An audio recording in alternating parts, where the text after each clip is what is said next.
بسم اللہ الرحمن الرحیم۔ اسلامک انفارمیشن چینل کے سب بہن بھائیوں کی خدمت میں السلام علیکم ورحمۃ اللہ وبرکاتہ۔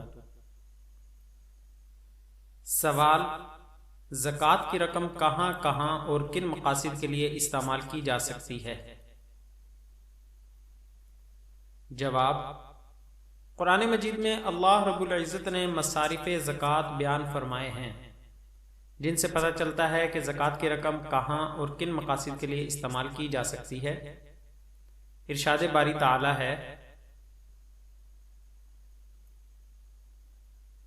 بے شک صدقات زکوٰۃ محض غریبوں اور محتاجوں اور ان کی وصولی پر مقرر کیے گئے کارکنوں اور ایسے لوگوں کے لیے ہیں جن کے دلوں میں اسلام کی الفت پیدا کرنا مقصود ہو، اور مزید یہ کہ انسانی گردنوں کو غلامی کی زندگی سے آزاد کرانے میں اور قرض داروں کے بوجھ اتارنے میں اور اللہ کی راہ میں اور مسافروں پر زکوٰۃ کا خرچ کیا جانا حق ہے۔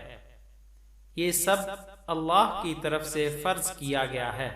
سورۃ توبہ آیت نمبر 60۔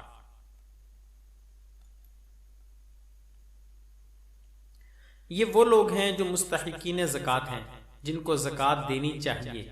اگر اپنے قریبی رشتہ دار مستحقین زکوٰۃ ہوں، یعنی وہ ضرورت مند ہوں، تو وہ سب سے زیادہ حقدار ہیں۔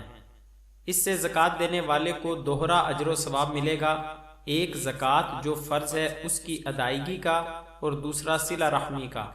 اپنے قریبی رشتہ داروں میں خالہ، پھوپھی، بھانجے، بھتیجے، بھتیجیاں، داماد اگر غریب ہو، بہو اگر غریب ہو تو ان سب کو ترجیح دیں اگر یہ مستحقین زکوٰۃ ہوئے۔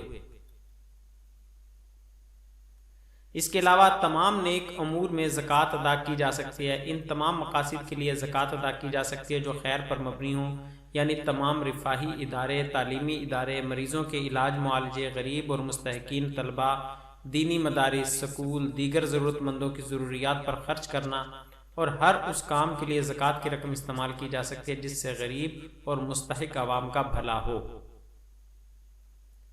مزید اسلامی معلومات کے لیے ہمارے چینل کو سبسکرائب کریں اور ہماری ویڈیوز کو لائک اور شیئر ضرور کریں۔ شکریہ، جزاک اللہ خیرہ۔